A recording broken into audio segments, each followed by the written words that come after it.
il est tout à fait exact que c'est moi qui ai demandé ce format de débat. C'est moi qui ai demandé que nous n'ayons pas de contradicteurs, en tout cas ici, parce que dans la salle, je gage qu'il doit y en avoir quelques-uns. Et je l'ai demandé au nom d'une conception du débat public, du débat contradictoire, qui visiblement n'est pas la conception dominante et qui pourtant me semble bien meilleure à défendre. Il y a une représentation commune de ce qu'est un débat contradictoire, dont je ne peux pas exclure tout à fait l'hypothèse qu'elle soit la vôtre, qui est une conception si déformée et si distordue qu'on ne s'en aperçoit même plus. Car enfin, regardez un peu autour de vous, dans l'espace du débat public, dans l'espace du débat médiatique.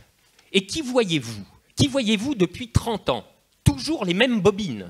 Où est le pluralisme dans ces endroits-là du débat public? Il a fallu la crise de 2008 et que le capitalisme manque de calancher, le superbe capitalisme privé, rattrapé par les bretelles par la mama étatique, évidemment, pour que commence à s'opérer un début de transformation, mais alors extrêmement timide, au cours duquel il est devenu possible de dire des choses dans le débat public qui étaient rigoureusement inaudibles et indicibles. Les marchés financiers ont une efficience visiblement assez discutable. Les déréglementations en tous sens n'ont pas engendré le meilleur des mondes promis. L'austérité pourrait bien avoir quelques effets sociaux, mais aussi économiques catastrophiques, etc., etc. Et pour que cette percée remarquable-là soit enfin accomplie, il a fallu qu'un groupe d'économistes hétérodoxes, comme les économistes atterrés, se constituent parce que collectivement, on est toujours plus fort qu'individuellement et séparément.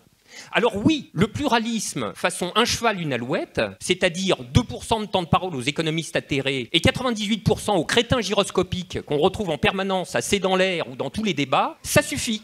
C'est exact, et je le revendique. Pour une fois que nous avons un isolat où vous pourrez entendre de la pensée hétérodoxe, vous allez vous le farcir. C'est une conception tout à fait fausse du débat contradictoire que celle qui consiste à réunir des opposants sur une même tribune. Ça n'est pas comme ça que le débat se fait et vous devez le savoir assez. Vous en avez assez vu de ces débats qui tournent à la foire d'empoigne et d'où toute rationalité s'évanouit en l'espace de 5 minutes. Le lieu du débat, ça n'est pas les estrades. Le lieu pertinent du débat, c'est dans les têtes. Le débat contradictoire, il se fait dans la tête des gens. Je suis pour un débat contradictoire à base de monologues unilatéraux. Voilà ma position. Et je le revendique.